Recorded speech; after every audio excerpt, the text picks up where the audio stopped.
What we're going to do today is topographic maps and contour lines. Now these are the beginning parts of making maps, and what sets geology apart from the other sciences, or at least most of them, is to be able to use maps. And so it's all well and good to identify a rock in the room and identify a mineral or a fossil or something like that, but what's really important is to be able to stick it on a map and be able to tell where they came from. And therefore then you can tell people what's there, where you can go to find other stuff. You want to find diamonds, you got to know where to go on the map. And so therefore what we're going to start off with this lab especially, and also some of the other labs, is to figure out how to analyze maps. And what we're going to start off with then is topographic maps. Now understanding topographic maps is very important.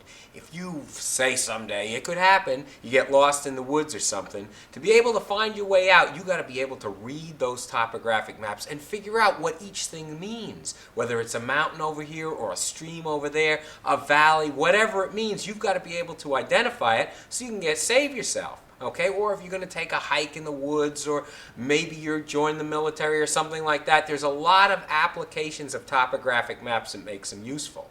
In addition, however, understanding how the contours work on that, which shows kind of almost like a density distribution. So even on things like marketing and looking up strategies for figuring out where people who have a lot of money live, these contours also work for other things. Okay, so other things that maybe help if you're in business or in politics or things like that, contouring is one of those real useful things. So this exercise is not only going to help you with being able to do the rest of the lab. If you can understand this, this may be helpful in your future career as well. What's your experience with maps? And most of you probably have used some road maps to figure out where you're going, or maybe you pulled out a map to figure out where you're going to go on vacation.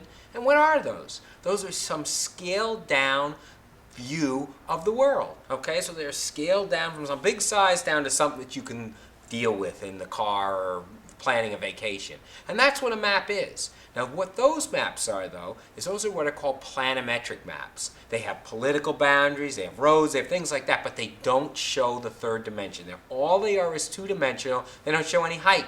Okay, and so therefore those are of some use then to figure out where you're going. But if you really want to know where the hills and the valleys and things like that are, then you need to get a different kind of map, and that's what we call a topographic map. And what a topographic map then does is it has the planimetric map and adds the height component as well. So it adds elevation or altitude onto one of these planimetric maps. Now how are we going to do that? Okay, the way we do it is what we call contouring it. Okay, and contours, basically if you start with the Earth and you look at heights above the Earth, starting at sea level would be 0, and then you can look at any kind of elevation change above the Earth. Each one of these lines is a certain elevation above sea level, and so therefore they make almost horizontal type lines with respect to the surface of the Earth. And no matter how you look at it, whether you spin it around in any which direction, all of those lines are always pretty much flat lines. Okay, and that's what makes them the topographic map. Now, if we take that though and turn it and look at what it looks like from above, then you can see it makes a very odd patterns, very complex patterns to show the different heights. So now we can project this down flat. So you see now we started out with something with height to it, but we're going to project all of those strange complex lines you see down to something flat, all right, and be able to represent a height on a two-dimensional surface. And what we're going to do in this lab is to be able to analyze and figure out what each one of these contour lines looks like. Now, if you turn to your book, you will see that there is a little chart called Rules for Contour Lines. Okay, and this is what's going to be able to tell you on how to draw your own contour lines or even to read them. And so that is a very important diagram to look at. And you'll see the first one on it, the first rule, is that each line represent points of equal elevation. So that's rule 1. Okay, and that's the starting point.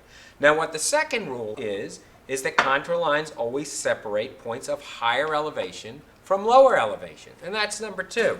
If we look at this on our map here, you will be able to see that here is a contour line. You have a downhill portion and an uphill portion. Okay, so if we take a look at the height on here and flip it over, you will see that the uphill portion, and then there's a downhill portion. So anything upside of this contour line is at higher elevation, and anything on the other side of the contour line is at lower elevation than whatever the contour line is. So for example, if that's a 100-foot contour interval, then all the points above here have to be above 100 feet. 101, 102, 105. Anything below that contour line have to be numbers less than 100. And so therefore that contour line will separate numbers, elevations, that are higher than it from those that are lower than it. Rule 3, contour lines always close to form an irregular shape, or they can go off the edge of your diagram.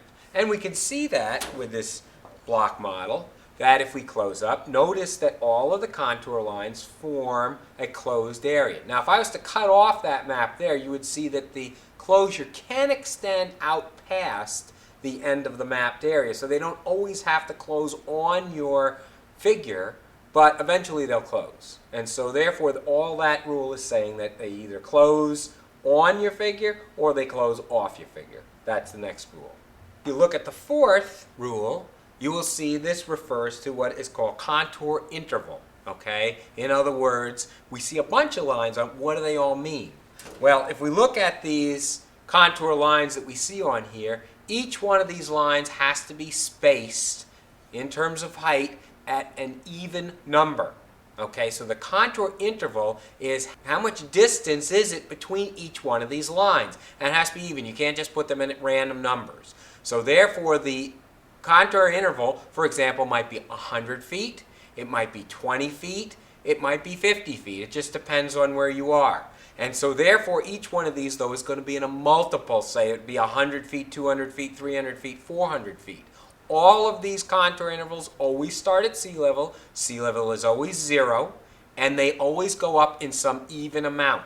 So they can go up by 10 feet, 20 feet, 50 feet, 100 feet, or more. But they would always go in those kinds of intervals. So in other words, you will not get a contour at 53 feet. It is at 50 feet or at 60 feet. And they always will go in those numbers to go back down to 0. Okay, so they have to meet at 0. So each one of these contour lines, as you look at them, will be labeled in terms of a contour interval. Now by convention, every fifth line is going to have a heavier weight than the others. So every fifth line. So if you have a 20-foot contour interval, it would be every 100 feet would be darker than the other lines.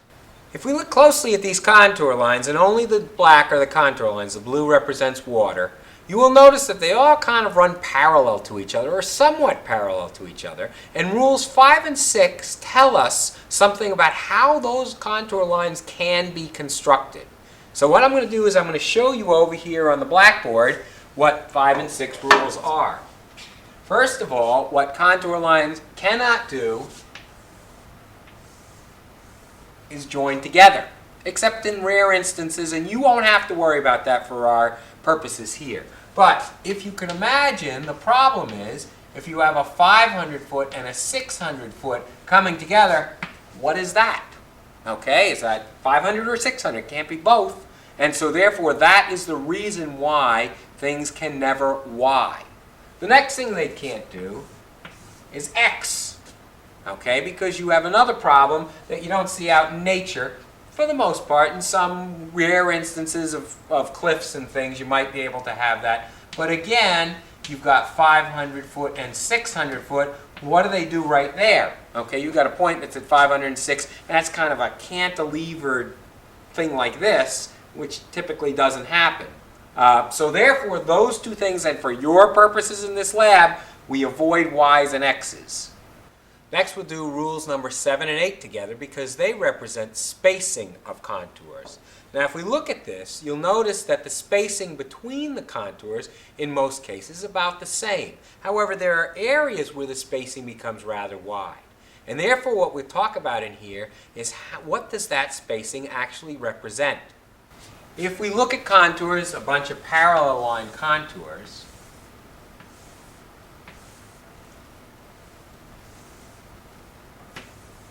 like so. Notice this group in here, the spacing is rather narrow.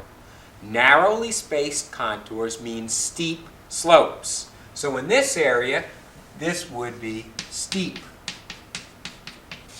Where the contours get wider spaced, it means a relatively shallow slope. So the tight contours, steep slope; wide contours, shallow slope. And you can actually calculate what the slope angle is, which we'll do a little later. The other thing we can see in here is if we kind of looked at this in a side view, it would be something that looks like that. And right here is what we call a slope break. So right on that line, we would have a break in slope where you change from a tightly spaced to an open spaced contour pattern. Rules number 9 and 10 refer to when you close contours, okay, so when they encase. Now there's two ways you can do it, and one of them is, as you can see on this model, you get to the top of a hill. And the top of a hill, we enclose, so we get a bunch of enclosed circles making that top of the hill. Now if you think about it, with the top of a hill, you come up the hill, you go all the way to the top, and then you start down the other side. So in fact, you will see this contour once on the way up, and then you will see the same contour, the same circled contour on the way down again. Okay, so in other words, I walk up the hill, I see that contour there, I go over the top, I see the same contour over again. So we're getting repetition of contours as we go over the tops of hills. Okay, we get a repeat. Now the other thing we can do is we can have a little enclosed basin or maybe a sinkhole or something like that, like where that little lake is. And notice that is a depression. Okay, and that's the next one. What happens is when we drop into a depression, obviously if we just made the same type of contours as we did for the top of the hill, it would look the same. So we don't want to do that. What we want to do is use what we call hasher marks to show that we're going downhill instead of going uphill. Okay, so uphill are regular contours. Downhill are contours with hasher marks, and hasher marks have little tick marks on the contour lines. That means you're going downhill. Again, you will repeat those contours as you go down to the bottom of the hill and then come back up again. Now there are some odd instances that we have to consider for this. And some of them are if we have a depression at the top of a hill. And so on this case, you can see a depression at the top of the hill where we go up the hill from the sides, we go to the top of the hill, then we drop down into a little depression shown by the hashed marks. We have to repeat the contour from up to down. So notice we are repeating, in this case, a 300-foot contour gets repeated because one of them is on the way up, and then the second one is on the way down, dropping back into the depression. And to come back out of the depression, we have to hit that 300 again on the other rim to come up and then go back down again. On the other hand, we might have the depression on the side of the hill. Okay, and here's a depression on the side of the hill. Now, because the hill doesn't break like it does on a mountain where you're not going up on one side and down on the other, this one it continues going up the whole way. The contours will continue to increase all the way up the hill. The only place they will drop down is in the depression. So you'll notice that when you go into the depression, you repeat contour number 300 in this case. So you go contour up 300, down into the depression 300, then back out of the depression, you hit the 300 again, but you don't hit it that next time. So you only hit it 3 times if the depression is on the side of the hill, as opposed to 4 times if the depression is on the top of the hill. Now what I'm going to do is skip to rule number 12. And rule number 12 goes with these figures. Notice these are valleys and ridges as opposed to single mountaintops. This is a whole ridge or a whole valley. And you'll notice what happens in here as the same thing as what we did when we were looking at the mountains, is that once you come across the hill, you go up the hill, you hit 250-foot contour interval on the way up, and then you hit it again on the way down. So you're repeating contours as you go up and over a hill. The same thing happens with a valley. You will repeat the contours as you drop down into the valley and then come back up again. So you'll pass a contour on the way down and then pass the same number contour when you come back up again. You're getting these repeating of contours across valleys and ridges. Rule number 11. If we look at this model that I've just been showing you, you will notice that all the contour lines are in black. Okay, but there are other lines and these are in blue. The blue lines represent streams. Okay, and you can see what happens in a stream is that the topography will drop down into the valley because streams always flow on the bottoms of valleys. So you drop down into the valley and then you come back up again on the other side. Well, if we do that, what does that look like when we look at it from the top? You will notice that it forms a series of V's. Okay, so the contour lines, when they cross the stream, make V's. Okay, now the V's always point uphill. All right, so in any of these cases where you see these streams, notice how the contour lines V, they point uphill towards higher elevation. Said we could calculate slope angles. How can we do it? Well, if you have a bunch of lines, these contour lines, like so, each one is going to have different numbers on it. So this might be 100 feet, 200 feet, 300 feet, 400 feet, all above sea level. And then we can represent this as some sort of slope. How do we get the exact angle of that slope? Well, what we do is we measure a line perpendicular to the contours. Now we have to have some scale someplace on the map to tell us how long that line is in reality. Okay, so someplace it's going to say if you have a 2-inch long line, it's 100 feet. Okay, in this case we'll just call it X. Okay, what we've represented now is actually a triangle. If we draw this in real life, it's some slope that looks like that. Okay, where we have the higher stuff, the 400 feet up here, and the 100 feet down here. Okay, now this distance X we have in here is the distance along the map. We know that this height right in here is the difference between 100 feet and 400 feet, so that's a 300-foot change. Okay, now what we can do is we can calculate that angle in there, which would be the slope. Now how do we calculate that slope? Oh, this is going to be bad. I remember it was called SOHCAHTOA back in school, right? SOHCAHTOA, remember that? Okay, TOA, T-O-A, is tangent of your slope angle is equal to the opposite over the adjacent. So what we can do is set up a formula, tangent of the slope is equal to opposite, 300, over X, which we can figure out if we know the scale of the map. So it might be 500 feet or something like that, and you plug this stuff into your calculator. 300 over 500 arctan gives you that angle, make sure it's in degrees, of your slope.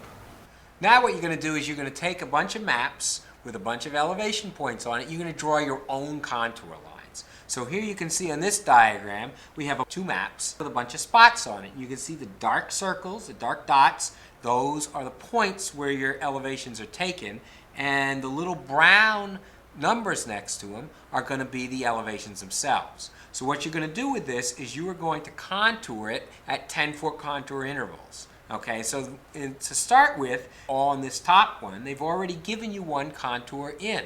And so this one is the 500-foot contour interval, and this is the easiest one to draw because as you can see, this line passes through every single point that already has 500 written on it. Okay, now unfortunately for you, what all the other numbers for all the other contours, 490, 510, don't have exact numbers on them in most cases. So what you have to do is what is called interpolating between points. So on this one, if you look at 510, you can see it starts off very easy because it has a 510 on it. So we're okay on the 510, but look at the next point down, not 510 anymore. So what you have is 2 dots next to each other, one at 500, one at 515. What you need to do is assume an even slope. The slope is not changing, and you have to kind of interpolate between them. So the difference between 515 and 500, we want 510 is 2/3 of the way from 500 to 515. So what you do is you put a little tick mark in there showing you that that's where about the 500 should go. Same thing, you go down to the next one. There's 500 to 511. Okay, now what we'll interpolate between those, the contour has to be between 500 and 511 to be this 510-foot contour. And obviously it's going to be very close to 511 because that's only 1 foot above. So we then put that in the same way. Go across and in through here. You can put in your 500. Again, you will interpolate between two numbers. Here's 514 and 500. Again, it's going to be about 2/3 of the way off to the next one at 514. And of course, here is 506 to 514, so that's maybe halfway between. So we can put another tick mark in there. And then finally what we do is connect the dots, connecting up all of the tick marks that we made and drawing our line relatively parallel to the line that they've already put on for us. Do the same thing below. Now you can pick and choose how you want to start this. I tend to like to start with the lowest points on the map. However, the lowest point may not give you exactly what you want to see. So let's do something a little more convenient, like the 100-foot contour. That's where we'll start on this. And so we can see 100, and what we do is go down to the next one down, and we look at seeing that this is between 84 and 108. And so then again, we have to interpolate between there to get where 100 would fit. Obviously, 16 to here, 8 to there. We want it 2/3 of the way towards the 108, and we put a tick mark in there.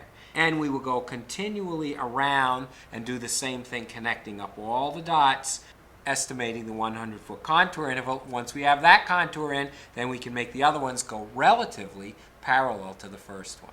The next thing we're going to do is we're going to take a look at some maps that already have contour lines drawn on them. So you're going to be interpreting them. And you can see in the top one here in the corner, it's got the contour lines. Every fifth one is darker. Remember, that's one of the rules. And has a number on one of them, so it tells you where the contours are. And what you're going to do is look at this. It asks you to look at the height of the hill. Okay, and so therefore, showing you this, you're obviously going to be looking at an uphill version. You can, once you have one number in there, you can then find your way up to the top, tell me the exact number, tell me where it is, and you can even tell me what the absolute top elevation is, because you look at your last contour, you look at your next contour interval, and it has to be someplace between them. So in other words, if you have a contour interval of 20 feet, and the top of your last contour that you look at is 100 feet, the top of your hill is between 100 and 120 feet high. And so therefore we can tell how high mountains are in addition, and that's what you're going to do here. The next one over, we again have a topographic map. This time doesn't have any numbers on it, but it still shows you the same thing with this. Every 5/5 contour is heavy. In this one, we're going to look for a hachured contour to be able to find out where the depression is on this one. Once we know where the depression is, we know which way is uphill from which way is downhill, right? Because you have to come up and then go down into a depression. And so therefore, looking for a depression in here will tell us which way is up, which way is down, and then we can figure out which side of the map represents the high side and which represents the low side. And that's what they're asking you to do on here, is to look high versus low. Next one down at the bottom has no numbers on it, and yet they ask you to put numbers on this. Now, how are you going to do that?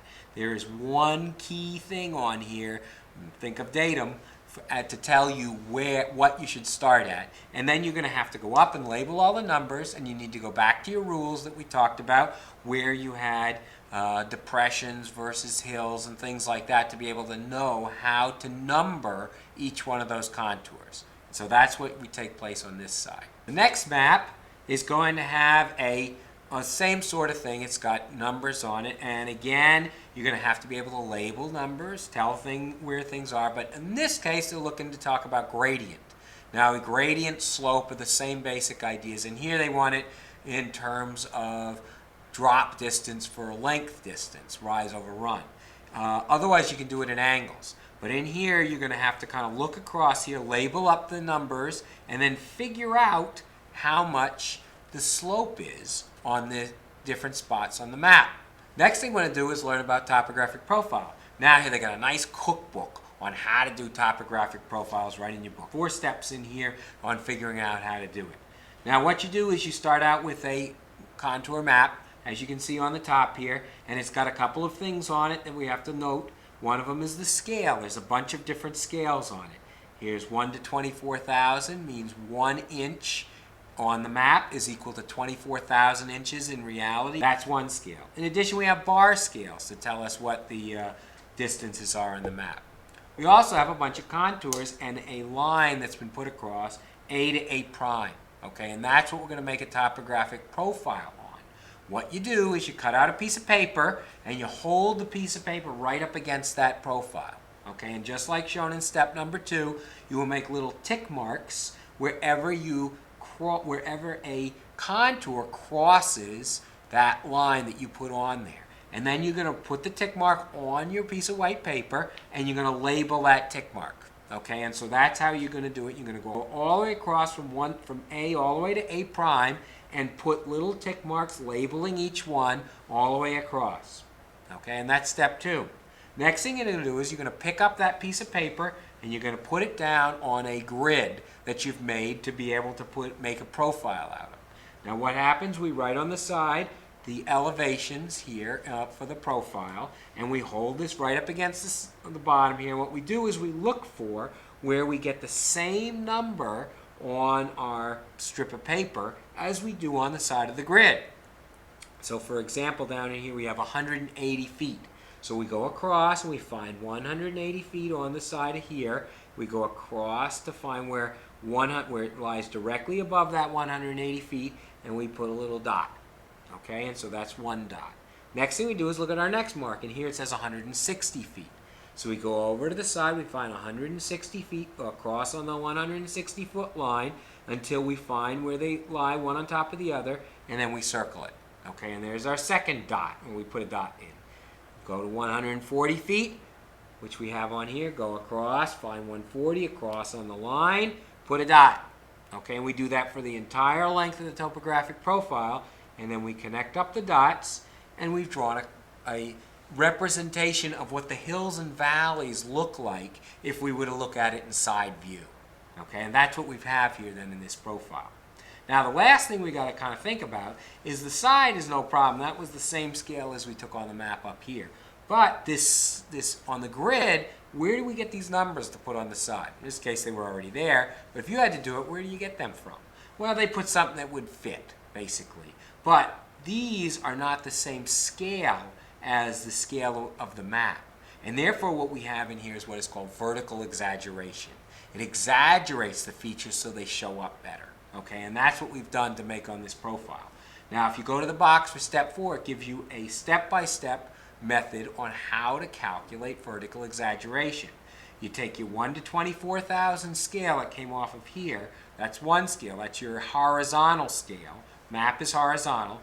And then you go down to here and you're going to have to measure, say, an inch on here, and then calculate how much an inch was. Is it how many feet? In this case, they tell us that it's 1 whatever unit to 1,440. So what we do is we divide through vertical and horizontal scales until we calculate it out, and in this case we get a vertical exaggeration of 16.7. So what you're going to do next is then you are going to do one of these using that nice step-by-step method that we saw on the other page. On the next page you've got another map here, and you can see it's got the contour interval in it, so you're going to first have to make sure you know what each one of these contour lines is.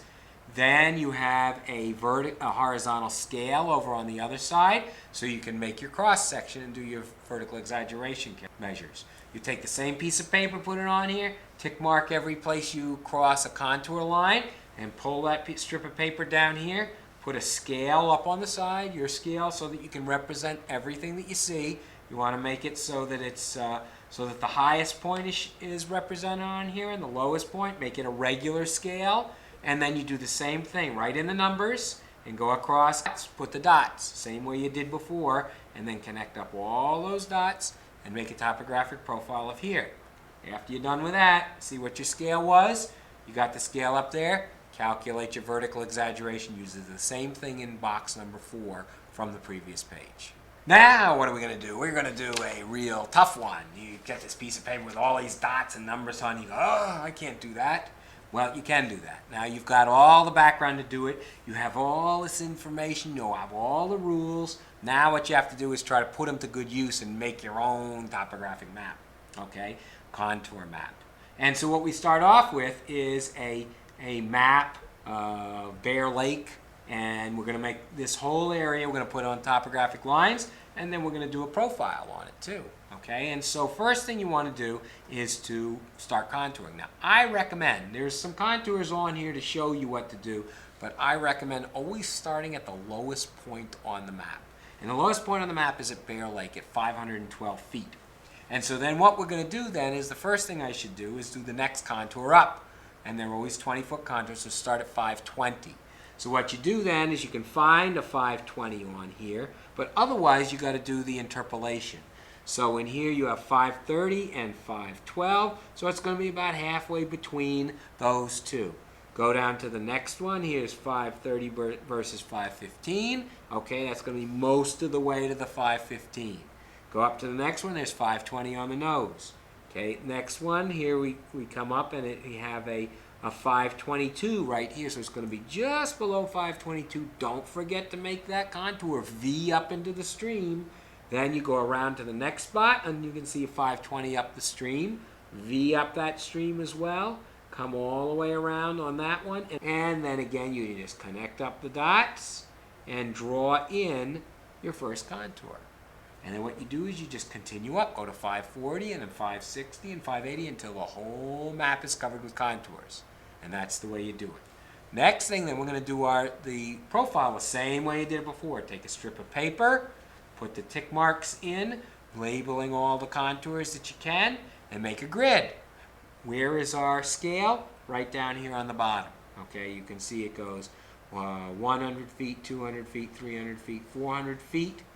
Below that, it gives you a regular scale, 1 to 3,000. 1 inch on here equals 3,000 inches in real life. And so that is how we're going to do this, the map, and you're finished.